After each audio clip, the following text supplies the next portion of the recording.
Yeah, we're happy you're here. So Jeremy and I are really happy to be with you. And we are going to be running through some tools, as you might guess, very quickly and actively with you. I'm broadcasting from my home. Jeremy's in his home here in Shelter-in-Place in California. So wanted to start, we'll click through a few slides, but first, by virtue of introductions, you know us, we feel like we know you already, but I'll introduce my colleague, Jeremy Utley, graduate of UT, loves barbecue, beautiful family with 4 daughters, and always a pleasure to work with. And I've worked with him for 10 years, and we've done all kinds of interesting things. Hopefully you've had a chance to watch our past webinar on inspiration, and that's something new we'll be talking about in the course we're really excited about as another category to equip you. And with that, Jeremy, take it away. So today what we want to do is we want to introduce you to a couple of updates to the tools that you learned in the Empathize and Prototype course, and also introduce you to a couple of tools to help you engage this kind of work virtually. So as Perry mentioned, we're both in our home offices. I'm in a nursery that's been reimagined as a home office. And what we want to do is we want to introduce a few tools. But just before we even get to the tools themselves, we thought it'd be worthwhile to frame what we're doing and why. Yeah, we always like to start with the quote from our favorite 2-time Nobel Prize winner, Linus Pauling. And the premise is, with all of this work, is how to get to a lot of ideas at the core of innovating. And this research that we've come to love, that we want to bring you up to speed on, which is some research Bob Sutton did actually a while ago with a fellow Andy Hargadon, where they analyzed what it takes to get products or services into the market. And this is an image of the funnel. And it is first column is the number of ideas. The last column is the number of commercial successes. And what this shows you is basically this core premise. All of this is about generation and generating a lot of material. And the tools we'll go in today will cover that as well. 4,000 is the number of ideas. 226 is the number of things that must be prototyped. 12 things is the number of offers that are put in the market. And 2 to 3 are the number of commercial successes. So it just shows something we've talked about over and over in our courses, which always astounds me, is the amount of material you need to be willing to come up with and generate to get something innovative out into the world. We also, if you need some bedtime reading, we hear some people might have some trouble sleeping in the times of this virus crisis. I don't know, Jeremy, this could be a side business. Our academic writing will put you to sleep pretty quickly, but it's got some great material on what we just discussed about building this idea of a funnel. And at the core, everything we're doing with you today, and we're excited to share some new tools and techniques, particularly with empathy, but it's about building this funnel and this resilience to generate a lot of material. Yeah, the PDF download comes with a free vial and dropper of hemp seed oil, so it's sure to put you into your slumber quickly.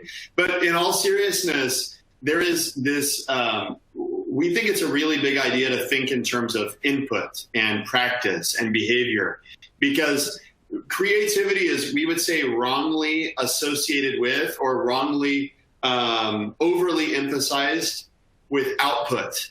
And what we know, and what the creative practitioners with whom we collaborate know, is that creativity is actually a function of input. And so shifting one's definition from an output orientation to an input orientation is really important, and the input of imagination. And asking oneself, if I'm entering into a creative endeavor, or I'm hoping to generate a volume of material like Professor Claiborne just mentioned, if I want to generate that volume, what do I do to stimulate my imagination? What do I do to stimulate my thinking? And what the research is clear about is that imagination is triggered by unexpected inputs. It's actually when you come up against with something that you weren't expecting that your imagination gets triggered. You think of Johannes Kepler gazing into the night sky, right? And the conventional paradigm at that time is the sky is firmament. Literally, it is a substance. And what happens? And Kepler, with that paradigm, by the way, who founded the laws of planetary motion, how? He looked up at the firmament and saw a shooting star. And his question was, why isn't it breaking? Right? And it challenged his paradigm, and the unexpected input of seeing something move in what was believed to be fixed, he was able to start to imagine and wonder. And what we'd say, and the word that we like to use, is this word inspiration. When you think about a process of deliberately seeking unexpected input, we call that inspiration. It's something that artists do. It's something that creative professionals do, designers, musicians, etc. They're very diligent about inspiration. But we know that this word is a little bit of a double-edged sword, because for a lot of people, the word inspiration conjures images of cheesy posters hung in corporate hallways in the 1980s. And what we want to say is that's not what we mean by inspiration. What we mean by inspiration is a disciplined practice of seeking unexpected input. I had the privilege of teaching a class with a Grammy award-winning hip-hop artist last year, and he said something in our class which really struck with me. We were teaching students some tools for seeking inspiration, and I just said, Lecrae, do you have any comments on inspiration for the students? Because some of the students were saying, why are we talking about inspiration? And he said this: inspiration is a discipline. And to me, it's a really useful thing to think about. Do I have a practice for routinely seeking out fresh inspiration, routinely seeking out unexpected input? And that's actually what brings us to this design practice. What is design thinking? It is one of many ways, and we think it's a particularly compelling way, but it's a way to engage in a process or a practice of seeking inspiration. And what design thinking is really useful for is the fact that we become explicit or articulate about a couple of important responsibilities of the innovator. One responsibility is not just solving problems, but actually finding problems we're solving. And that's where the first part of the design thinking process comes in, is actually framing the right questions. And then, of course, the second responsibility of the innovator is answering those questions or solving those problems. You're very familiar, obviously, as graduates of the Empathize and Prototype course, with these various modes. What we want to do in this session is actually focus on this empathize portion of the design thinking process. And we want to share a couple of simple tools that we've been using as we're sheltering in place ourselves, and thought, wow, we bet folks who've been through the Empathize and Prototype course would appreciate these things. The goal is still to provoke fresh thinking in the innovator. And if you think about your job as an innovator as filling your funnel, filled with ideas, you need routine practices to seek out unexpected inputs. And one of the very best ways to seek out unexpected inputs is talking to human beings who are impacted by your product or service. Yeah, and we know you can't go to a hotel right now, right? The assignment is not valid. So let's show you some new ways to do that. So what we're going to do is we're actually going to invite Robin, one of the members of the SCPD team. We're going to invite her onto the stage now, so to speak. And Perry is going to lead an interview with her live. And what we want to do is show you some simple tools that we've been using, digital tools and frameworks that will help us capture the rich, unexpected inputs that come from a user, that come from a customer, that might provoke us or stimulate our thinking and our imaginations in unexpected ways. So the challenge that we're going to undertake together in the next 40 minutes is humanizing the work from home experience. All of us are wrestling with, what does it look like to work from home? And so we thought it'd be an interesting challenge. If, as you recall, the first responsibility of the innovator is to find a problem worth solving, what's the problem here? And we all know that our natural bias is to think about solving our own problems, and we don't want to do that because that's not unexpected input. So instead, we're going to introduce a simple tool that we're going to use with Robin, which is called a journey map. Some of you may have seen it. It's a very simple tool. I don't think it was a part of the Empathize and Prototype course, but the basic idea is for any given experience, asking a user to simply chart their emotional progression through an experience or a time period is a useful way to begin to have a rich, empathetic conversation. I know what you're thinking right now. I don't have a piece of paper, and even if I did, I'm not with my customer. Jeremy, what do I do? I've got good news for you. I've got great news for you. We're going to introduce a couple of simple tools, but first, I'll have Perry kick off the conversation with Robin, and then what you're going to see is I'm actually going to show you a digital tool that we're using to real-time capture some of the rich and unexpected inputs that flow out of an empathetic conversation, even while it's being conducted virtually. Yeah, and we're going to dive right in. I think it's more exciting that way, I think. And we'll, at the end, unpack what is the software, how are we working as a team, and show you sort of where all this leads. So with that, Robin, welcome to the program. Hi, thank you for having me.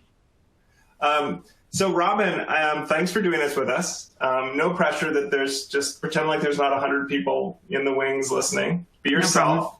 Okay. I'm just going to ask you about working from home, okay? And what I'd like to do is begin with you recalling maybe tell me about the particularly bad day, maybe the worst day you can imagine in recent memory. But if you have it in your head, I want to talk about the actual day with you. Okay? Mm-hmm. So you have something that comes to mind as a particularly bad day or worst day in recent memory working from home? Yes, I have it. Mm-hmm. Okay, so what I want you to do is going to be, it's just you and I having a conversation. But I'm trying to get a sense of your emotions from highs to lows as you go through. And I'll just sort of interject with a few questions here and there, and we'll hear about this day you had.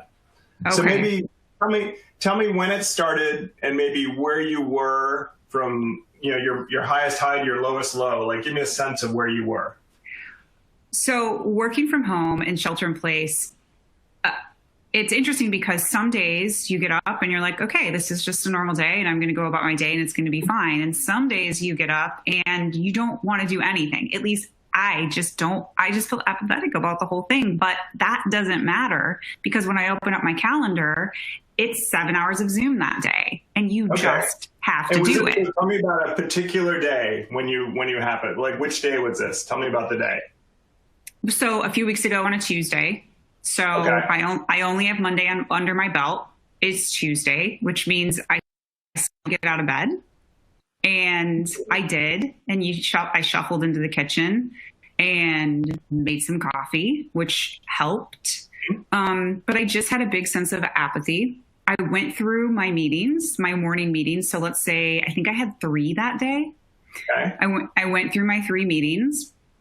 I got to lunchtime, and planning what you're going to eat for every meal takes a serious emotional toll on me. And I don't know who else feels like this, but on this day, especially when I was kind of already over everything, it just felt like the worst thing, which sounds, because I'm sitting here right now, I feel okay about my day and I feel good because we're here and this is fun and we're interacting. But on that day, when I was already feeling not great, deciding what I was going to eat for lunch just felt like it's too much. I just wanted to give up and say, why can't we just order something in, or why can't we do this? But, you go to the refrigerator and you put something together that you're going to eat. And then, you have 4 more hours of Zoom because it's a long day. So I have specific days during the week that are longer Zoom days than other, which means I was spending a lot of energy on the Zoom meetings. I was taking a lot of information in, but I wasn't actually getting anything done that I had to get done. I was just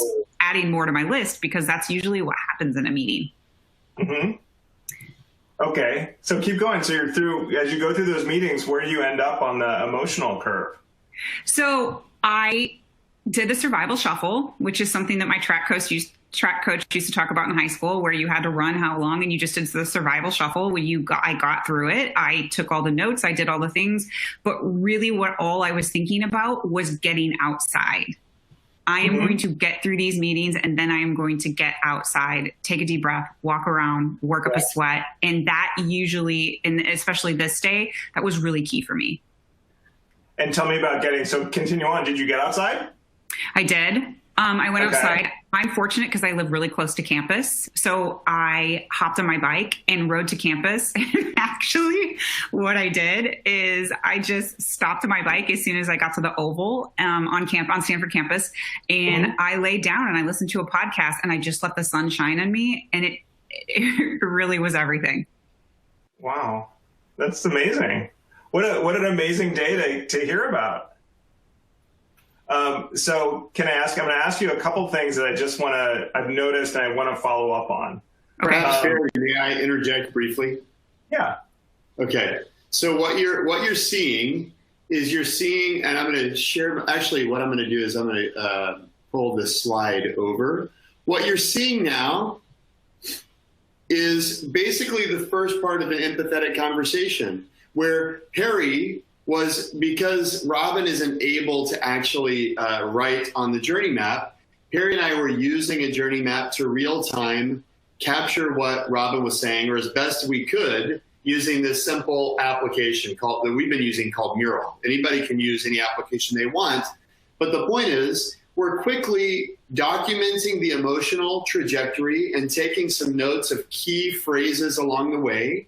And now Barry's at a point where, if you look, and I'll share my screen again, but if you look at what we've got captured from the day, you can see we've actually got a pretty high amplitude experience here between the low point of I'm not getting anything done, I'm just adding more to my list, and the high point almost of laying down in the sun, listening to a podcast in the Oval. There's a pretty huge amplitude. And so what Perry's going to do now is he's going to begin to, as you already know, notice some things that have stood out to him, either key quotes or expressions or changes in direction. And then he's going to follow up on those things, and he's going to ask for a little bit more information. And this is a very simple way to think about the flow that we're going through. So Perry, please continue. Yeah, so Robin, thanks so much for this. So I'm going to dig into right in the middle of the day, or for my take in the middle of the day is just you had some amazing quotes about lunch. Okay. Yeah. And you said something in fact of deciding what to eat for lunch was just too much. Yeah. So tell me about that. It was clearly in flight, like things were kind of, in my sense, migrating, getting a little bit better, and then I could just see in your face it was a deflate, like you just, even here, weeks or two later, you felt just deflated.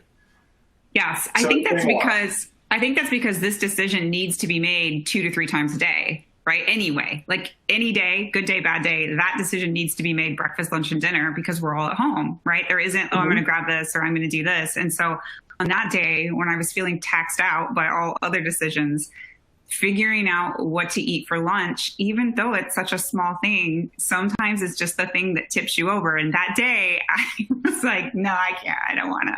I did it. Of course I did it, right? What am I not going to eat? But it felt like a lot, which is silly to say, but also it did. Yeah, and contrast that a little bit. You had a comment about your morning coffee. Like the morning coffee was kind of a little bit of a kicker for you, positive. It is. My morning coffee is very sacred to me. I used to live in Italy, and I have brought good coffee habits back with me to the United States. We have a great Nespresso machine. I have my oat milk. I know what cup I'm going to have. There's not a lot of decision-making process with my coffee. I have it all settled in. I know exactly what I like, and it really, I just go and I do it. And it's also a ritual for me, whereas lunch isn't necessarily a ritual for me. Awesome. Super interesting. So thanks. And then the other one I wanted to talk about was I'm going to take you to maybe a darker place even, but in the afternoon, you said, I'm not getting more done, but I'm adding more to my list. Yes. Tell me about that. So that afternoon, Tuesdays are typically my busy day for meetings. And when you have meetings, yes, they're necessary because we are good in the team about having meetings that are necessary, but also it's not as if you're working on what you already know you need to do. It's reporting on or collaborating, which I do like collaborating, but also it's not working on the list you already have. It just might be adding some things to that list, like good things that need to be done, but also, it's not any quiet time to work and get some things done. And so I definitely survival shuffled through that day. Okay. I gotta know, Robert, when you say that phrase survival shuffle, tell us, what does it mean to survival shuffle? What does it look like? What does it feel like? What are you thinking? Tell us more. For me, it means I accept where I am in my day and the energy that I have. And I don't spend any time giving myself a hard time about, well, you can get these 2 emails out between this meeting, or you can do this. I show up to the best of my ability for myself and my job and my team.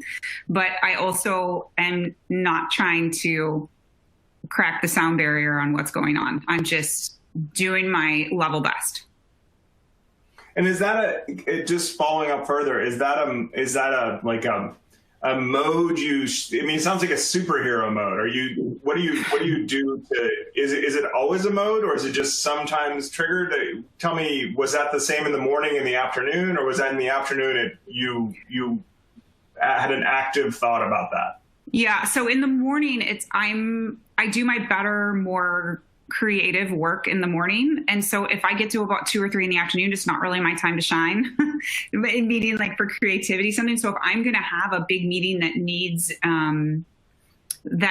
me to really brainstorm, I can do it. It's just more challenging for me. So if I woke up that morning in shelter in place and was already feeling a little bit blah and a little bit depleted, then I know that by 2 p.m. that afternoon, which happened on this day, right, that I'm going to have to work harder to contribute to that creative conversation that's going on in the meeting. And so the survival shuffle is kind of letting everything else go that needs to be let go. And I don't need to expend more energy outside of, this is what is in front of me. This is what I need to be doing. I'm going to focus on that. And I'm not going to put more things on my plate. Yep. Robin, so this is amazing. I just have one last question. Can you tell us about another time you experienced the survival shuffle? What's another time you were aware of the fact you're doing it? And get as specific as possible, if you don't mind. So outside of shelter in place or inside shelter in place? Could be either. Could be outside or inside. Just another recent time where you felt like, I'm in the midst of survival shuffle again. For me, it's typically tied with, if it's not like, I think shelter in place is a very obviously distinct and unique time, right, in our lives. Historically speaking, survival shuffle will show up for me if I didn't sleep well the night before, or I'm not getting enough sleep, or if I'm expending a lot of energy. So for example, when we run, last August, for example, we ran, this comes out top of mind because we were just talking about this yesterday. We ran a pretty intense program on campus for 2 weeks in a row. So 10 business days, and we have 54 participants, for example. And that is a lot of bandwidth and energy. And so when you get up on that 8th day, right, you know what needs to be done because you've done it for the 7 previous days, but you're tired. I was bone tired, like bone. Like I would go home after work, and there was no food, there was no anything, there was just shower and bed. That is survival shuffle. And that's okay. That's okay. But I also know when I need to take care of myself, and that means just go to bed. Just go to sleep. Right.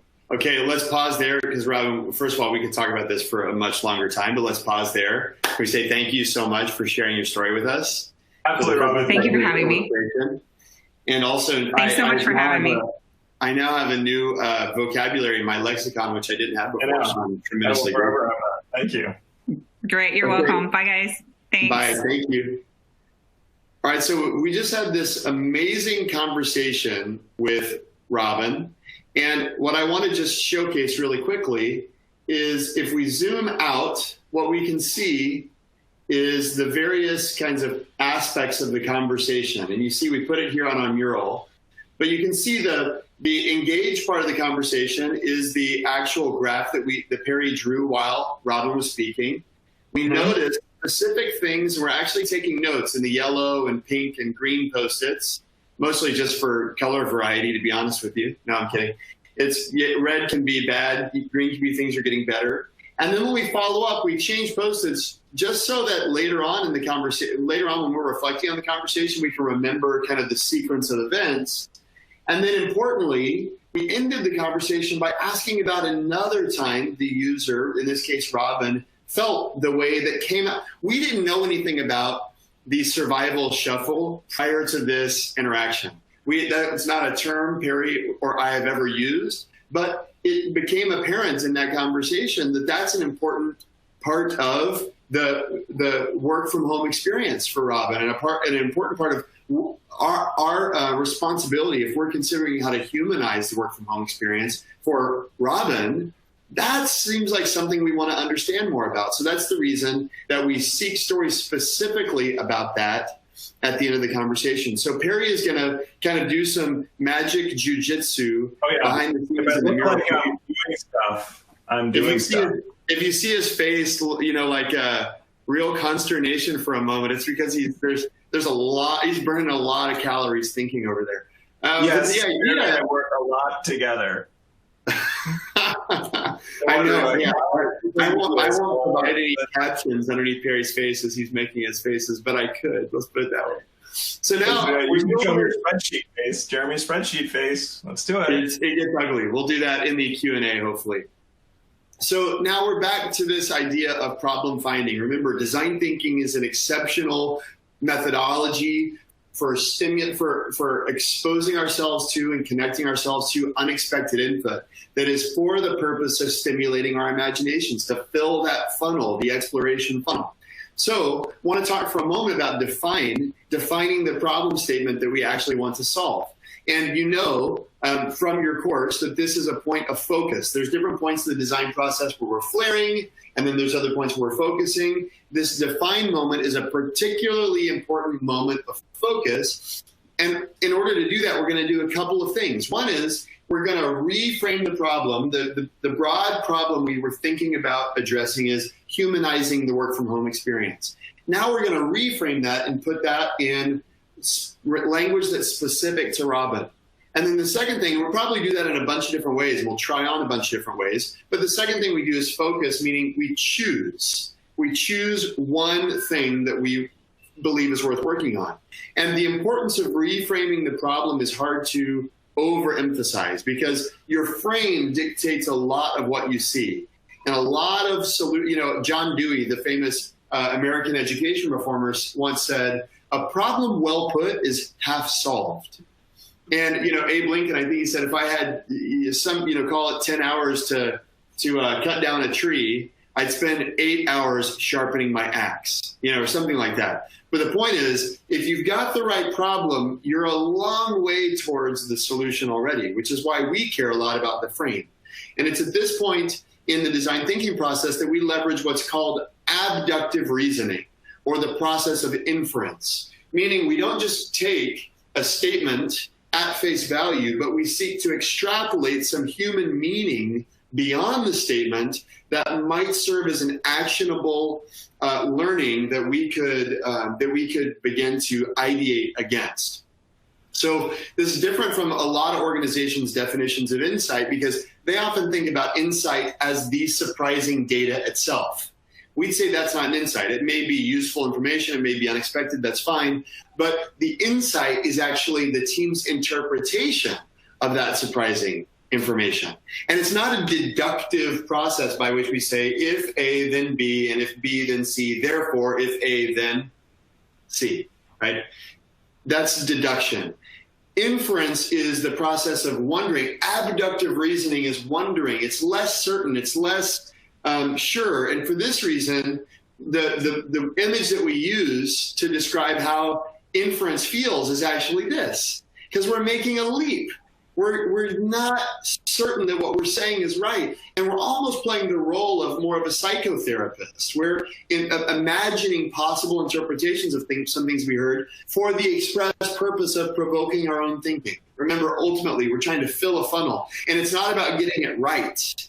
In fact, the vast majority of things in the funnel are wrong at this stage. There's vast majority are wrong at this stage. Vast majority are wrong at this stage. So it's not about getting the right thinking. It's about creating a volume of thinking that increases your likelihood of finding the very low probability outcome.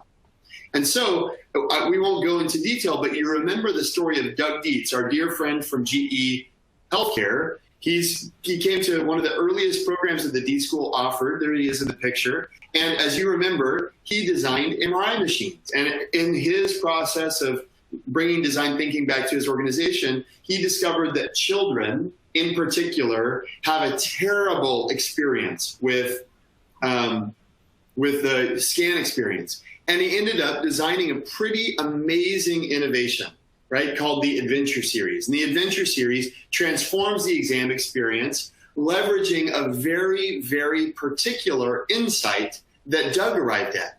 What's interesting is Doug had to make that same Mario leap himself. If you think about this Mario leap of inference that we have to make in order to arrive at a truly transformative new product, it requires that we see something new.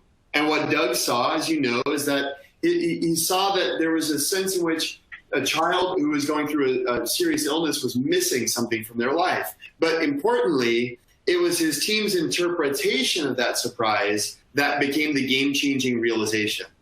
The team interpreted their unexpected data points as what's really going on here is she feels like illness sucks all the adventure out of her life. And it was that reframe that enabled the team to get to a really breakthrough concept called the Adventure Series. So that Mario leap is what helps us think of new ideas that maybe we never would have thought of before. And the Mario leap is really important. In fact, it's so important that you know the user empathy map that we taught you in the Empathize and Prototype course? We no longer use that tool. Here's what we use instead. What? Yeah, can you believe it? That's like codified. Yeah, exactly. You're getting the upgrade right now, so don't get upset. Don't be alarmed. Design thinking continues to evolve. Robin Devery's like, stop, don't say that. Yeah, exactly. Pull the plug. They're like, look at me. But this is a simpler way to think about abductive reasoning and provoking yourself to interpretation. All you do is say, what surprised us? What might that mean? What surprised us? What might that mean? And in our experience, and as we watch innovators around the world trying to use that 2x2, what do you say, do, think, feel? It's unnecessarily cumbersome. Ultimately, your goal is to arrive at what we call a frame, or a point of view, as we called it in the course. But ultimately, your goal is to simply say who we met who inspired our thinking, what surprised us about them, what our team's interpretation of that is, and then based on that interpretation, the objective or aspiration or ambition, what do we think it would be game-changing to do? So we'll quickly show you in our mural, I think Perry will share his screen, and we'll quickly show you how we think about doing that just on our conversation that we just had with Robin. And we'll show you kind of real time how we work through it. Awesome. Hold on one second. Let me get to the shared screen. There we go. So I'm going to take you in now. This is interesting. We've been trading off working on the mural, right? So this is this interesting app, and you could do this many ways. I could have a cam looking at a piece of paper, but this was something we thought was interesting to share that we've used in a few classes. So as you look at my screen, I'm going to zoom out for a second, which always gives me a little bit of vertigo. Oh, way out. There we go. Okay. But essentially, where we were is we did the journey map over here. So there's all the notes. And great interview with Robin, awesome note-taking. I was leading the interview. Jeremy jotted most of these notes. There's actual quotes. We see the arc of that interview. Well, I grabbed a couple things. I grabbed a few quotes from a morning coffee. I was struck by this thing about her morning coffee that she said that was a positive point. And then I got this interesting reference on the follow-up about Italy, which I thought was super interesting. That was part of what made that a positive experience in my reflection on the interview. And then the other thing we had to do, of course, the survival shuffle, because that's incredibly interesting, and we followed up on it. When you get free for that, you can't not reference it. Yeah. I moved those over and said, okay, for me, these are the surprises I want to cover. So I grabbed, literally, these are quotes. I did this survival shuffle, and then I've got to get outside. Direct quote. The other two quotes I grouped together because I wanted for you all to make more sense of what made this so compelling to me is, in this morning of malaise, and I'm only a Tuesday and all this stuff, there was a bright point early on in the interview, which I saw a smile on her face during, which was, morning coffee made me feel better. I believe one of us followed up on that and said why. And there was a comment about remembering Italy. So I thought that was interesting. So Jeremy talked about this leaping to insights. It's, it's a simple way to think about this is actively inferring. So I did this by myself. Traditionally, Jeremy and I, or if we're working with more people, would do this together to get more diverse perspectives into the inference. Oh, Perry, while you take the time now, I'm working with you in the background. Oh, yeah. So the morning coffee made me feel better, remembering Italy while making my cup of coffee. Those are the quotes. I said, perhaps this could mean what motivates those quotes, perhaps could be, for her, connecting a happy memory is a tactic to make it through challenging times. She never said that. She never said, oh, I call up Italy because it helps me, manage the morning. That was something that just came out. So I put that together and said, I wonder if that's actually something that's going on for Robin. The other thing I said could be another guess is for her, a great memory can be called up to transform a task. So the other idea is maybe it's more active. Maybe she actually calls those things up when she needs them. That'd be another one.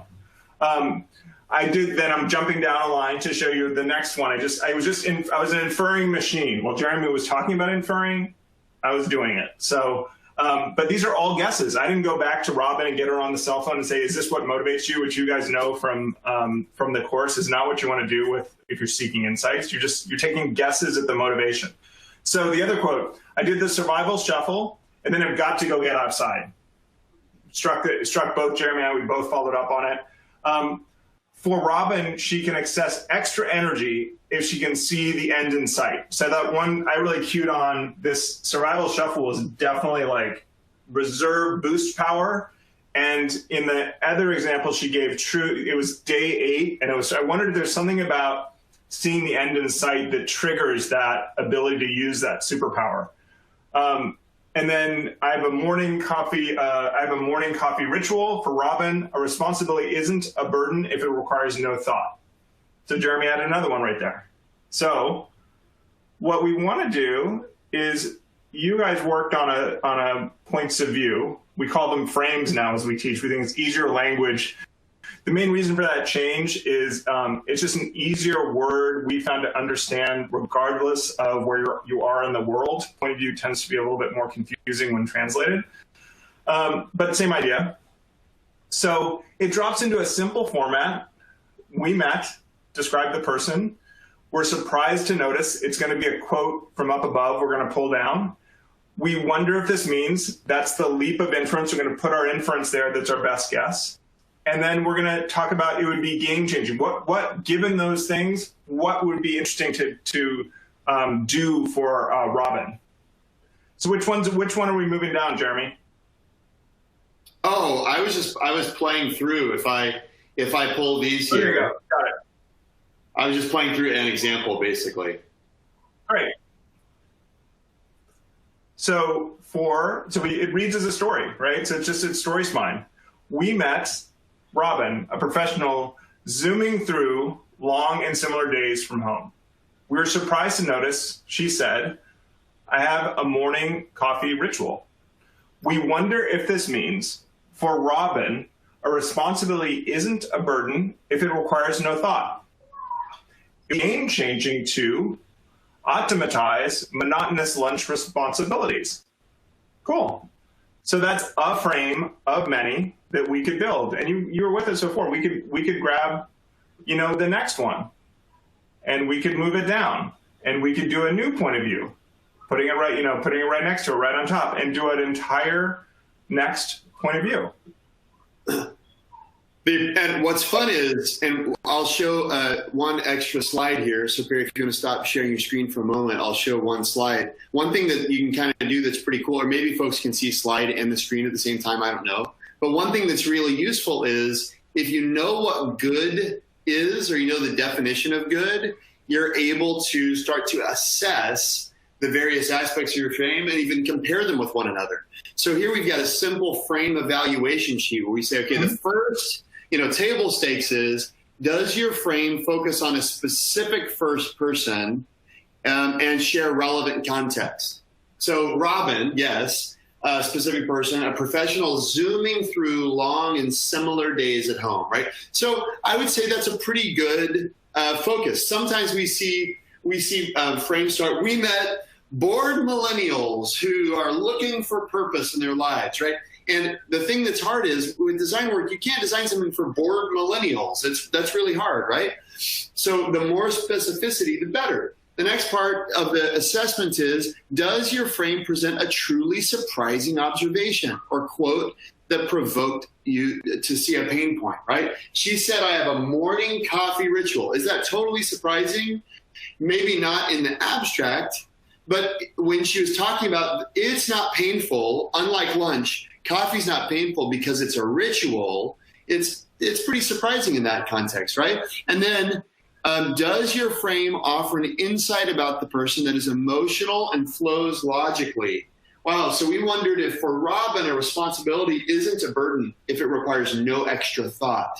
Oh, that's emotional. I'd say that's unexpected in some sense, right? You get the idea. We could go kind of quadrant by quadrant here and evaluate the 4 aspects of our frame. And then we could compare our evaluation of this frame versus another frame versus another. And even better, we could ask others to contribute. And what we'd say here is getting someone else's perspective is an invaluable insight at this point. Because if somebody who wasn't a part of this conversation and who wasn't a member of our team, if we read this to someone and they go, yeah, so what? We've probably failed, right? The point of framing up a human-centered challenge is that it's inspiring, that it transfers energy, that it provokes fresh thinking. And if on an honest examination, if someone else comes and says, I'm not moved by that at all, that's or wow, the second one is way more interesting to me than the first one, that's a gift. And we'd say it's something that you cannot do alone. It's actually a social skill. It benefits from a conversation from multiplicities of perspectives, and especially from perspectives beyond your team. And then lastly, assessment's really important because it helps you know what to do next. Do we need to refine some of our language about Robin? Do we need to move forward into brainstorming? Do we need to talk to a different kind of user and see whether we're confident that this is the right direction to take, right? Depending on the assessment we get from folks outside of our team, we're able to start to self-direct and navigate our efforts. So that's the real beauty of comparing multiple frames together, is you can quickly understand what you should do next. All right. So maybe just to zoom out. Yeah, maybe just to zoom out one level before we go to questions. Yeah. Remember, your job is not the creative output; it's filling the funnel of input. And thinking about that paradigm shift is very important. Your job as a leader, as an innovator, isn't the final thing; it's filling the funnel full. Recognize, second, that the funnel, the scale of the funnel to ultimately deliver commercial success is likely an order of magnitude larger than you thought it was. And then the last thing, being deliberate about seeking inspiration is a critical aspect of filling a funnel effectively and efficiently. And design thinking and interacting with end customers is one amazing way to gain inspiration, but it's not the only way. There's lots of other ways too. And just like the tools you learned in the Empathize and Prototype course teach you about gaining inspiration from customers, there's lots of other tools in our new course on innovation strategy, which is all about tools for gaining inspiration in other ways. So we hope that you will take the responsibility seriously to fill the funnel and take the practice seriously to be developing ways to seek inspiration. So with that, why don't we shift to questions? Sure. So there's some we covered along the way. So love all the questions. Please keep them coming as we talk. Our goal is to, again, equip you graduates with more inspiration around, of course, this working in this medium that many of you are in right now, that you can't be face to face, and we found it super interesting and challenging to shift. As well as I love some of the questions about basic interview tactics, which are awesome. So maybe we'll dig into some of the stuff that's more about interview tactics first, and sort of by that mean how the interview actually worked, what we actually did. And then there's some really great sort of broader questions. So first one is, you had Robin describe her worst day. How do you choose the question to start the discussion? Would it be something similar? Describe your worst, best experience with X. Yeah, the answer is, one is we try them out. So we role play them on each other. So Jeremy and I will say, if we want to talk about best or worst experience, do we want to talk about a meeting? Do we want to talk about the day? And we'll sort of practice. I'll pretend I'm, interviewing Jeremy and say, well, let's try this prompt out. How does it work? Do we get the information we need? Are there interesting follow-ons? So you prototype it and try it. There is something about, if I had more time with Robin, I would like to juxtapose with the best as well. I might have asked her, and I had a journey map. If you saw on that thing, we built one maybe if we had time, but it's just, there's about, I think we were on with her for maybe between 10 and 15 minutes, which felt really fast. I would have loved to ask a few more follow-ups, but I would have, if I had another 10 minutes, I would have said, Robin, tell me about a spectacular day working from home. And I think that would have helped us unearth a whole different set of things in her life that are interesting to follow up on. So great question. There's another question about body language and how do we observe body language. One of the things we would say is, with two of us, while we're also monitoring a webinar chat and all that stuff, there's certainly bandwidth constraints, not only for our internet speeds and things like that, but just also for what we can attend to. We find that in a virtual environment, having a team of 3 or even 4 is really useful, because then different people can be responsible for different things. For example, one person can be totally devoted to being present and listening such that they're able to continue to drive the conversation forward. They're likely going to be unable to remember much of the conversation if they've been doing their job well. Another person can be observing the customer or the user's body language to start to see, when are they wincing, and specifically for cues that they want to follow up on later. When you said this, I noticed that you did this, right? So that's a person probably who would go into the second seat of interviewing. After the initial interview is over, that might be a great person because they've been observing and they can attend to more of those nonverbals. And then the third person is capturing everything, writing things down. And then maybe they actually have the ability, because they have more of a comprehensive view of the script or the transcript, so to speak, of asking deeper follow-up questions later. By that time, the person who had been on leading the conversation may have had an opportunity to catch their breath and order their thinking in a way that drives the conversation in a meaningful direction. But the point is, having some role clarity is really important, and having some collaborators is important. It's really difficult, even in person, to conduct interviews one-on-one. You might have noticed that whenever you went to the hotel, right? Trying to engage with a human being and take notes is really difficult. But if you've got a sidekick or a partner in crime, so to speak, all of a sudden they can free you to be present for the conversation and can document. When you're in a digital medium, we'd recommend 3 or 4 people is probably a good, safe practice so that you harvest as much of the qualitative information from the conversation as possible. Yeah, I've got a great question. Well, they're all great. First of all, thank you. The questions are amazing, and it's actually really fun to be in this because you've all had experience. So the questions are terrific about sort of digging into the tactics. This one I think is a great one, an important one to cover relative to Journey Map, and not something we mentioned. So thank you, whoever submitted this. Did you determine when to start or end the Journey Map? I noticed her coffee experience was beyond the scope, but valuable, and we're able to jump back. So the idea of this scope of, if I had said the Journey Map must start, what's your first minute of work, Robin? Great, 9 a.m. Let's start from there, because we're only designing working from home, right?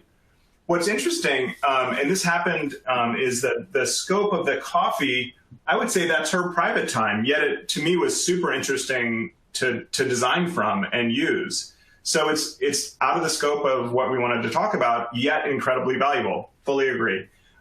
We did a thing recently with an airline a while ago and they wanted to do they were a project for a class. I think the scoping of the project was something like, we really want to deal with the curb of the airport to getting on the plane experience. Okay, so interesting. So that's the way it was scoped. And I think the journey map, when we were using a journey map, was literally like, tell us about your journey from the curb, and we tested it out.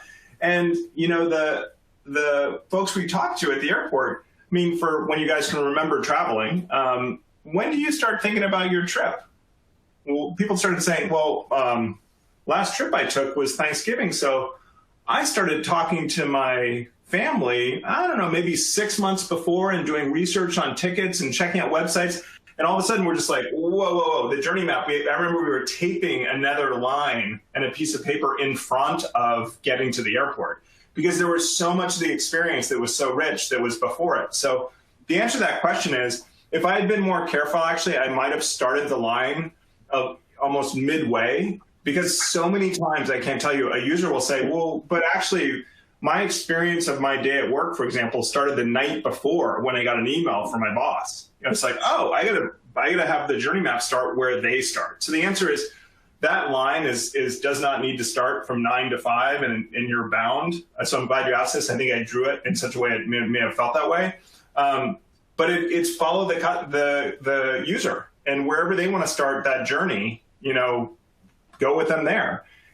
So a lot of times it does start long before the thing you're designing in. So that's really a great question, and a great way to use the journey map is think of it as an infinite line. Wherever they want to start and wherever they want to end, when you ask them about whatever the experience is you want to talk about, that's what you should cover. There are a couple of pretty simple questions we can cover quickly as well. One is, there's talk about big data. How do you integrate this kind of rich but anecdotal information with big data?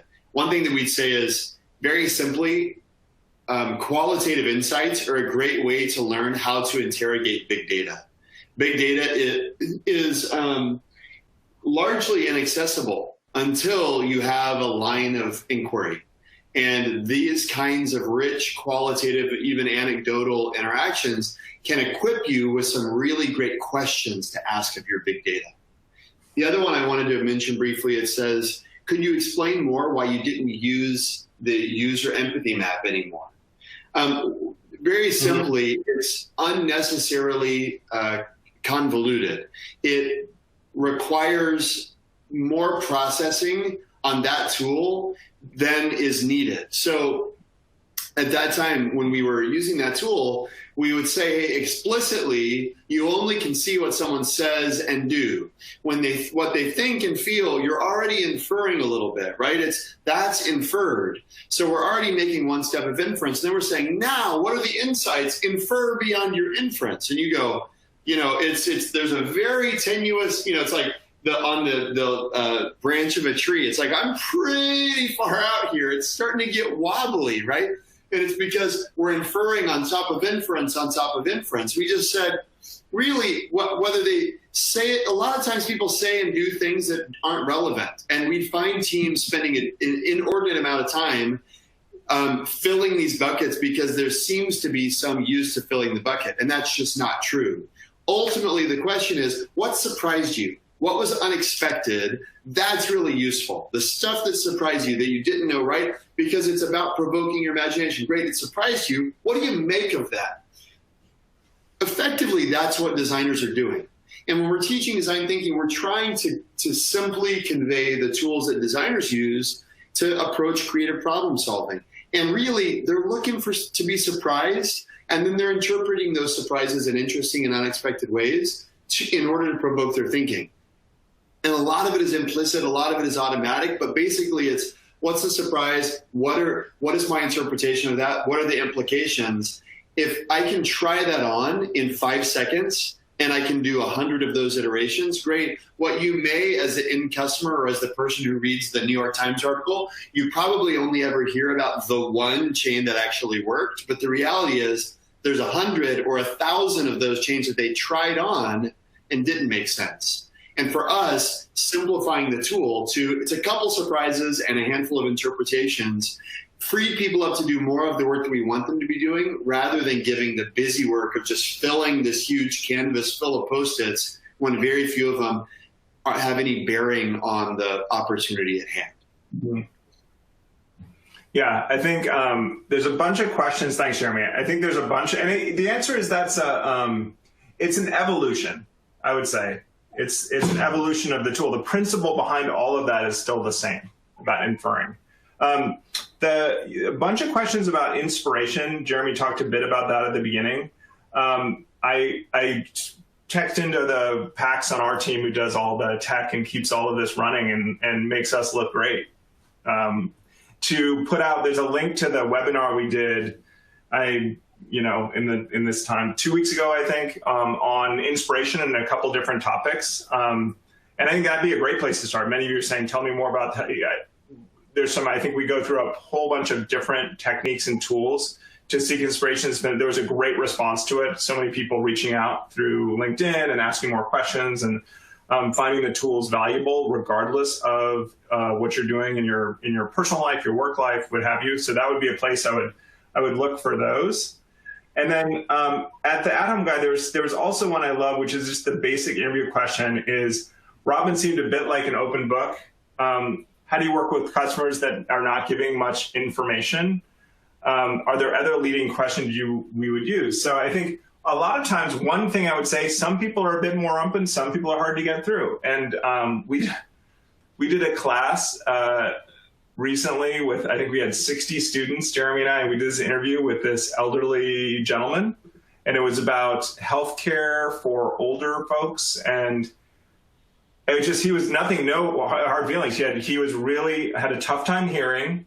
And we wanted to move really quickly. We're in front of this class, and he had a tough time understanding, why am I talking to you? But there's all these, it just was really, really confusing, and then very, very hard to get more than one word answers out of him. And to me, it was a terrific moment where we suddenly realized, wow, this is a great thing to teach, which is sometimes interviews are hard. Sometimes people don't want to open up. They don't want, you can go open-ended question, and Robin was ready to share. She wanted to talk about her day, and she wanted to share, and it was such a gift. And that's awesome. And sometimes interviews take a lot more effort and pushing with questions and being patient and asking why. And sometimes some interviews might yield a lot of information and some not as much. And I think that's okay. And if we were to be working on this as a project and we wanted to demonstrate really good design to you, we would actually say, let's interview 3, 4, 5 people before we start going into define. We did this to show you this tool and this technique of working at a distance. But the other thing is we would have interviewed more people. We would want some different kinds of people. And some of those interviews might have been hard. People might not want to share as much. We might have gotten to tough topics. And I think as far as how far you can go in an interview, to me, as far as the user wants to let you into their life, we don't want to, sometimes I'm more careful not to put sort of, incredibly personal information into those quotes or notes so that it never goes anywhere. But at the same time, if it's emotional to them, I sort of respect that and say, that's really awesome. They're sharing this. It's gonna make the project amazing, and we'll be able to do better design the more emotion they're willing to share. So it's really a question of working and being patient and realizing some interviews are going to be amazing, and it's just going to be easy for somebody to open up, and you're going to have trouble almost taking notes fast enough, which Jeremy and behind the scenes were typing away, taking so many notes. And sometimes it's, wow, I almost didn't need a notebook. They're one-word answers, and it's really, really hard to crack anything open. And just being honest about that is, that the interview Perry mentioned is actually one of my favorite interviews that I remember because it was so honest. It was so, at one point, it is now. We're in front of like 80 people. It's happening live.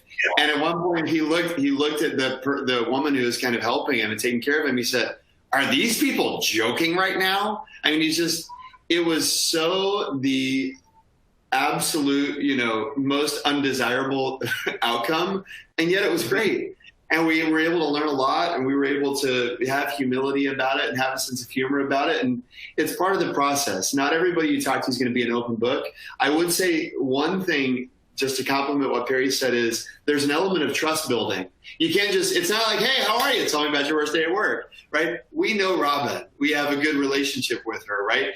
And so when you're interacting with folks who are strangers, maybe you don't know as well, or you're building a relationship with, it's worth investing time in trust building. And there are a bunch of different ways to do that. It's kind of beyond the scope of this webinar, but it's certainly important to build trust, to build a sense of care, reciprocity, et cetera, before you dive in. And sometimes that takes time. So anyway, we're at time today. I think hopefully we'll share a link to the other webinar. So if you're curious about the inspiration topic, you can learn a lot more there. And we're eager to connect with you all. And of course, there's also the new inspiration course in SINE as well. So if you really want to dive into that topic, it's I would say an exceptional hands-on immersion into the topic. So we'd love to get your feedback there and to see the cool stuff you come up with as a part of that class too. Thanks, and the link has been shared with you. Thanks, Pax, for doing that. All right, so we'll see you guys on the internets.